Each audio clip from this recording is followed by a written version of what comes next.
Assalamualaikum warahmatullahi wabarakatuh. Saya Mega Lestari dari kelompok 2 akan mempresentasikan mata kuliah sistem terdistribusi mengenai shared data dan transaction.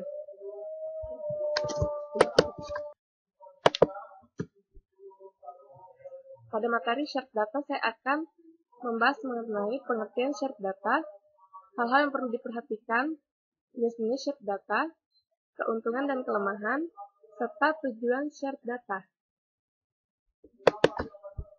Nah, shared data itu sendiri adalah suatu fasilitas yang digunakan untuk membagi suatu file, perangkat, dan koneksi internet untuk digunakan secara bersama-sama dengan tujuan untuk menghemat biaya dan perangkat.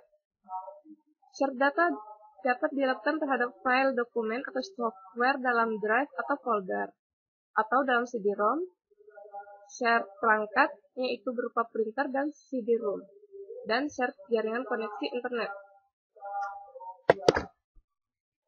Nah, untuk melakukan share itu sendiri, ada beberapa hal yang harus diperhatikan. Nah, diantaranya itu, yang pertama, jaringan sudah terkoneksi dengan baik. Yang kedua, protokol share file dan printer sudah terinstall. Ketiga, setting share dengan benar. Nah, ada beberapa shared yang sering dijumpai. Di antaranya itu, yang pertama, shared data, yang berupa shared file atau folder atau drive. Yang kedua itu shared perangkat, yang berupa itu CD atau DVD-ROM, dan shared printer. Kemudian yang ketiga itu shared internet atau shared koneksi internet. Nah, shared data itu memiliki keuntungan tersendiri, yaitu yang pertama, mengurangi biaya duplikasi usaha pengumpulan data. Kedua, aman karena menjaga data dalam lingkungan yang aman. Kemudian yang ketiga, backup data. Tetapi shared data itu punya kelemahan tersendiri, yaitu kemudahan shared file dalam jaringan dapat dipakai oleh orang-orang tertentu yang tidak bertanggung jawab. Seringkali mengakibatkan bocornya shared folder dan dapat dibaca oleh orang lain yang tidak berhak. Lalu dapat mengakibatkan korup file saat pengiriman data. Nah, shared data memiliki tujuan, yaitu bertujuan agar seluruh program, peralatan, atau periferal lainnya dapat dimanfaatkan oleh setiap orang yang ada pada jaringan komputer tanpa terpengaruh oleh lokasi maupun pengaruh dari pemakai. Kemudian fault tolerance and transaction. Pertama-tama ini saya akan menjelaskan tentang fault tolerance terlebih dahulu. Yaitu salah satu tujuan dalam membangun sebuah sistem terdistribusi adalah memungkinkan untuk melakukan improvisasi terhadap kehandalan sistem. Ini dilakukan karena setiap sistem pasti akan menemukan kesalahan atau gangguan. Dibuat pencegahan atau solusi untuk mengatasi masalah tersebut. Nah, ada dua jenis fault tolerance, yaitu fault tolerance secara hardware dan secara software. Masing-masing software dan hardware harus direplikasi, sehingga kalau terjadi kegagalan atau error, maka yang lain akan menangani. Kemudian replikasi adalah suatu teknik untuk melakukan copy dan pendistribusian data dan objek-objek database dari satu database ke database lain, dan melaksanakan sinkronisasi antara database sehingga konsistensi dapat terjamin. Kemudian replikasi adalah proses menyalin dan memelihara objek database dan beberapa database yang membentuk suatu sistem database terdistribusi. Sistem harus bisa mendeteksi kegagalan dan melakukan tindakan dasar sebagai berikut.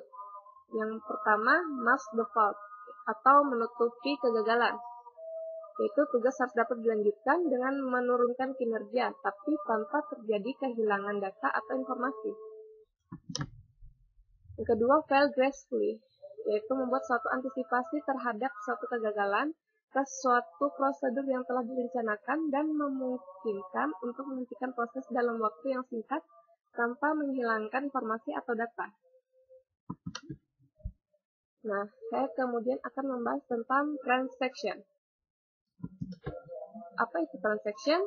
Transaction itu adalah transaksi atau merupakan bagian dari pengeksekusian sebuah program yang melakukan pengaksesan basis data dan bahkan juga melakukan serangkaian perubahan data.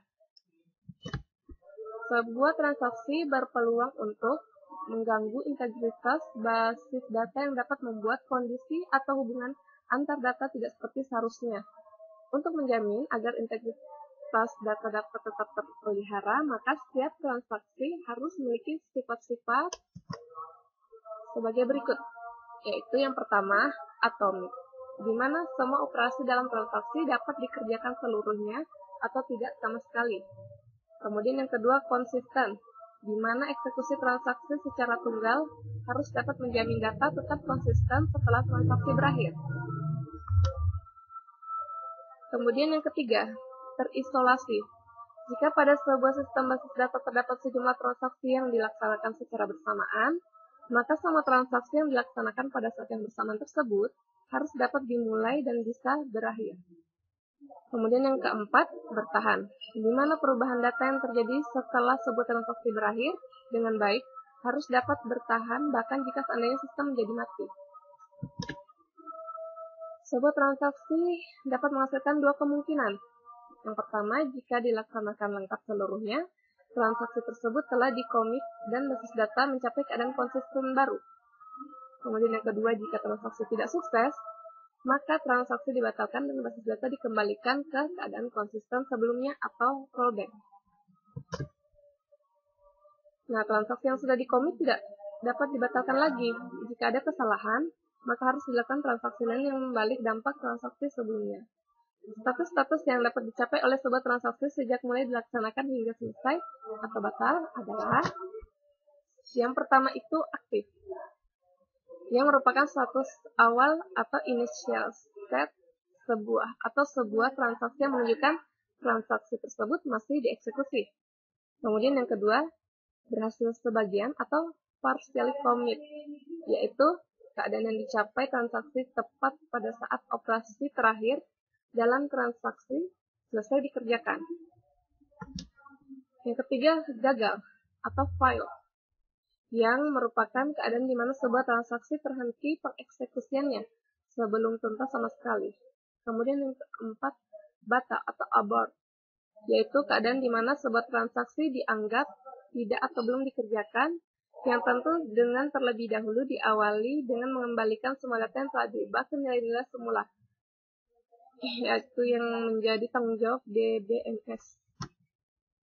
Kemudian yang kelima, berhasil sempurna atau commit, keadaan di mana transaksi telah dinyatakan berhasil dikerjakan seluruhnya dan basis data telah merefleksikan perubahan-perubahan yang memang diinginkan transaksi.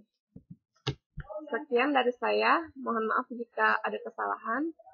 Terima kasih. Wassalamualaikum warahmatullahi wabarakatuh.